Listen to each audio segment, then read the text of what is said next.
नमस्कार, good evening. एक बार फिर स्वागत है आप सभी का। आज एक बहुत महत्वपूर्ण मुद्दे पर बात करेंगे और वो है स्कूल चयन का। निजी शिक्षण संस्था चुने या सरकारी संस्था, कौन सी बेहतर है? इसी ज्वलंत मुद्दे पर बात करेंगे क्योंकि नया शिक्षण सत्र जो है वो गर्मियों की छुट्टियों के बाद शुरू होगा और अभिभावकों को विद्यालय चुनना है। कुछ अभिभावक जो है पुराने विद्यालय को बदलेंगे, नए में जाएंगे, कुछ सरकारी से निजी में जाएंगे, कुछ निजी से सरकारी में आएंगे, क्योंकि उन्होंने अलग अलग प्रकार की व्यवस्थाएं देखी है और वो व्यवस्था में हो सकता है किसी कारणवश बदलाव चाहते हैं। तो इसी मुद्दे पर बात करेंगे। सबसे महत्वपूर्ण बात है सरकारी विद्यालयों की। तो सरकारी विद्यालय में पढ़ने वाले छात्र पर किसी प्रकार का मानसिक दबाव नहीं होता है, सामान्यतया कोई मानसिक दबाव नहीं होता है, जबकि निजी शिक्षण संस्था के जो बच्चे हैं उन पर बहुत ज़्यादा मानसिक दबाव होता है। बच्चे जब सुबह बस में चढ़ते हैं, उस बस में चढ़ने से पहले निजी शिक्षण संस्था के बच्चे हाथों में किताबें कॉपियां लेकर के सड़क पर बैठे रहते हैं, पढ़ते रहते हैं। इसका मतलब वो बहुत ज़्यादा मानसिक दबाव का अनुभव कर रहे हैं, जबकि सरकारी संस्थाओं में इस प्रकार का कोई भी मानसिक दबाव नहीं होता है। बच्चे स्वच्छंद वातावरण में सीखते हैं। यह तो हो गई सबसे महत्वपूर्ण चीज़ जो इन दोनों में अंतर करती है। और ये मानसिक दबाव आगे चलकर भी बच्चे के भविष्य में बहुत काम में आता है, क्योंकि जब बच्चा निजी शिक्षण संस्था में बहुत ज़्यादा दबाव में रहता है, प्राथमिक कक्षाओं के से लेकर के उच्च माध्यमिक कक्षाओं तक, तो वो बहुत ज़्यादा दबाव में रहने के कारण जब उसकी कॉलेज एजुकेशन शुरू होती है तो वो अपने आप को बहुत खुला महसूस करता है, जैसे पिंजरे में बंद पक्षी को छोड़ा जाए उस तरीके से। तो फिर वो स्वच्छंद विचरण शुरू कर देता है और फिर अपने ट्रैक से उतर जाता है। और सामान्यतया निजी शिक्षण संस्थाओं के बच्चे इसी कारण लास्ट में जा कर के फेल होते हैं। जैसे गुब्बारे को भर करके अपन तनाव दे करके छोड़ दें तो गुब्बारा या तो फट जाएगा या समय के साथ उसकी हवा निकल जाएगी। जब ज़रूरत होंगी तब वो गुब्बारा अपने काम में नहीं आएगा। जबकि सरकारी स्कूल के अंदर पढ़ने वाले बच्चों पर किसी प्रकार का मानसिक दबाव नहीं होता। दबाव नहीं होने के कारण वो बच्चा यदि सामान्य शिक्षा ग्रहण कर लेता है, प्राथमिक, उच्च प्राथमिक और माध्यमिक स्तर की, उच्च माध्यमिक स्तर की, और बाद में बच्चे के अंदर जो है वो रुचि पैदा होती है, क्योंकि शुरुआत में उसने कम मेहनत की है, उसने जो एनर्जी है वो बचा कर रखी है, और वो आगे की स्टेज में एनर्जी यदि लगाना शुरू करता है तो सफलता की दर उसकी बढ़ जाती है। जबकि निजी शिक्षण संस्था का बच्चा जो है वो उस दबाव को, जैसे दबाव हटता है तो फिर वो उस दबाव के हटने के कारण जो है वो फ्री हो जाता है, एक तरीके से अपने आप को मुक्त महसूस करने लगता है, मुक्त विचरण, मुक्त प्रसरण होने लगता है उसका। तो ये सबसे महत्वपूर्ण अंतर है दोनों के अंदर, निजी शिक्षण संस्था और सरकारी संस्था में। यदि अंकों की बात करें तो सरकारी संस्था के विद्यार्थी बशर्ते कम अंक प्राप्त कर पाते हैं, सारे नहीं, कुछ एवरेज स्टूडेंट यदि प्राइवेट में पढ़ रहा है और गवर्नमेंट में पढ़ रहा है तो गवर्नमेंट के विद्यार्थी कम अंक प्राप्त कर पाते हैं और निजी के ज़्यादा। कारण क्या है? अभी जैसे ये मई का महीना, जब ये वीडियो रिकॉर्ड हो रहा है तो मई चल रहा है, जून के अंदर उनकी क्लासेस शुरू हो जाएगी। और जो पिछला शिक्षण सत्र, मान लीजिए 9th क्लास में कोई बच्चा था, तो उस बच्चे को 9th क्लास में तब जब वो था तो उसको कक्षा 10 पढ़ाया गया, और कक्षा 10 का पाठ्यक्रम जो है उसने लगभग आधा पूर्ण कर लिया गर्मियों की छुट्टियां होने से पहले पहले। अब जब गर्मियों की छुट्टियों समाप्त होने से पहले ही वो निजी शिक्षण संस्थाएं खुल जाएंगी और 1 जुलाई आते आते उनका पाठ्यक्रम लगभग समाप्त हो जाएगा एक बार। और ऐसे ही करते करते उसको 2, 3, 4 बार तक पाठ्यक्रम पूर्ण करवाया जाता है। जब 2, 3, 4 बार तक पाठ्यक्रम उनका पूर्ण होता है तो बच्चा जो है वो उससे रट रट के सीख जाता है, यानी उसके रटने की आदत हो जाती है, उसको पका पकाया माल तैयार मिलता है। सरकारी विद्यालय में ऐसा कुछ नहीं होता है। बच्चे स्वयं तैयार करते हैं, अधिकांश चीज़ें खुद पढ़ते हैं, खुद तैयार करते हैं, और सिलेबस भी लगभग एक बार ही पूर्ण हो पाता है। क्यों? क्योंकि सरकारी विद्यालयों के शिक्षक सामान्यतया सरकारी योजनाओं में अन्य गतिविधियों में भी शामिल रहते हैं। जैसे टीकाकरण हो गया, प्लस पोलियो अभियान आ गया, चुनाव के कार्य हो गए, इलेक्शन करवाना हो गया, ये कई सारी योजनाएं हैं, उनके काम हो गया।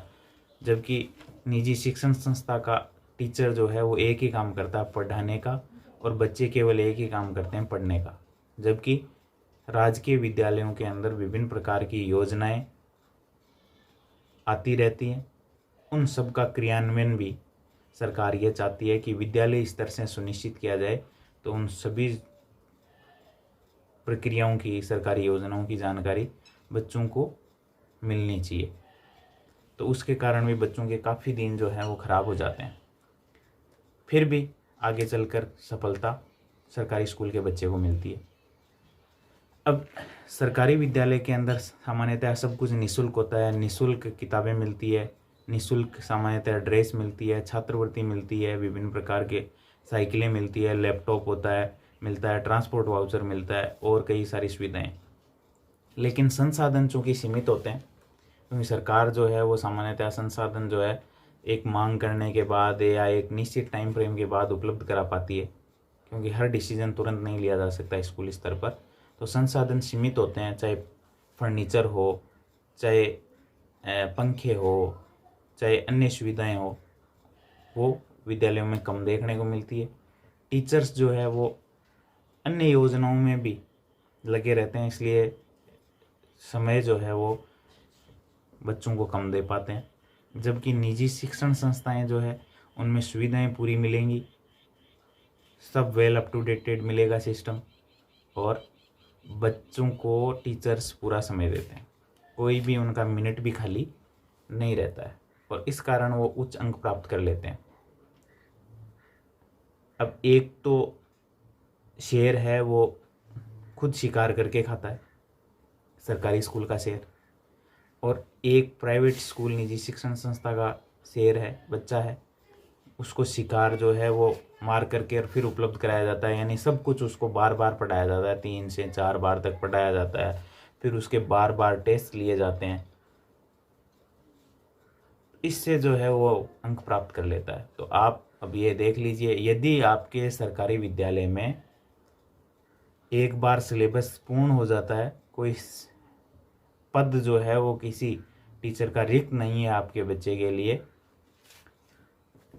टीचिंग स्टाफ सभी पद भरे हुए हैं, तो मेरे हिसाब से आपको अपने बच्चे का एडमिशन सरकारी विद्यालय में करवाना चाहिए। पद यदि रिक्त रहता है एक अलग चीज़ है, लेकिन मानसिक तनाव नहीं रहेगा बच्चे को, और बच्चा अपने हिसाब से सीखता चला जाएगा। जब एक टाइम बच्चा पढ़ाई पर व्यतीत करता है तो वो सब कुछ सीख जाता है। इंग्लिश मीडियम स्कूलों में भेजने का चलन बढ़ गया है, तो इंग्लिश एक माध्यम है सीखने का।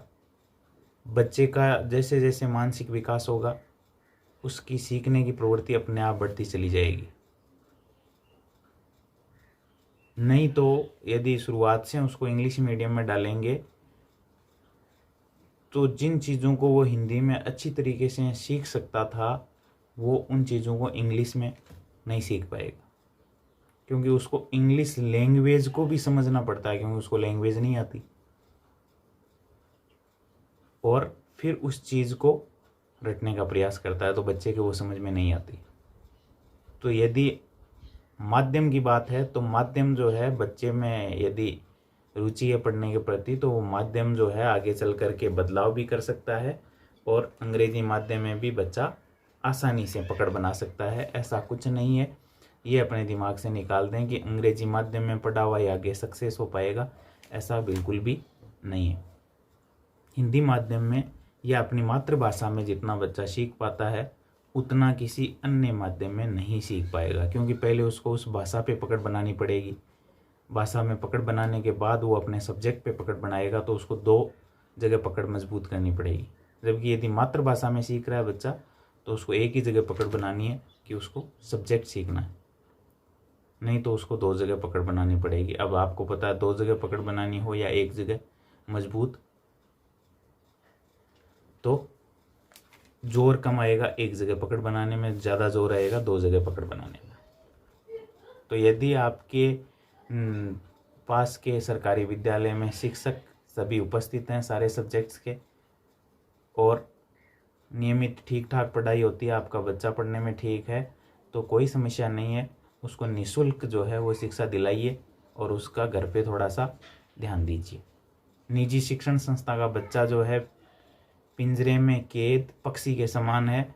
जैसे ही उसकी स्कूली शिक्षा पूर्ण होगी वो पिंजरे से उड़ेगा, क्योंकि अभिभावक हर जगह पीछा नहीं कर सकते, हर जगह कॉलेज नहीं होती है, हर जगह सारे संस्थान उपलब्ध नहीं होते हैं जहाँ कहीं भी आप रहते हैं।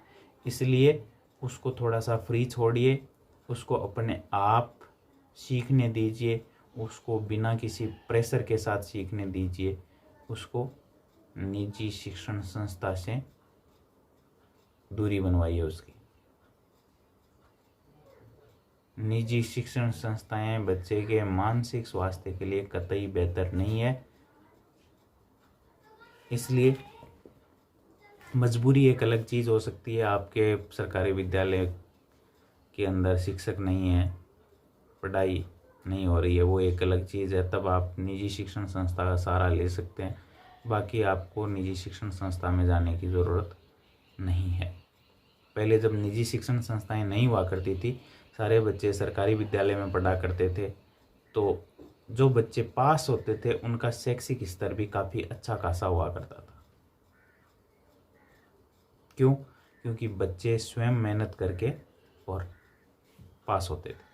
लेकिन अब ऐसा नहीं रहा। मेहनत टीचर करते हैं, बच्चे उसको बार बार रटते हैं और रट करके अच्छे परसेंटेज ले आते हैं। और अच्छे परसेंटेज ले आना बच्चे के इंटेलिजेंसी का पैमाना नहीं है। मिलते हैं एक नए वीडियो में। इसलिए बच्चे का मानसिक स्वास्थ्य और बच्चे को लंबी एजुकेशन दिलानी है तो उसको निजी शिक्षण संस्था के बजाय अच्छे सरकारी विद्यालय में डाल दीजिए। मिलते हैं एक नए वीडियो में। धन्यवाद।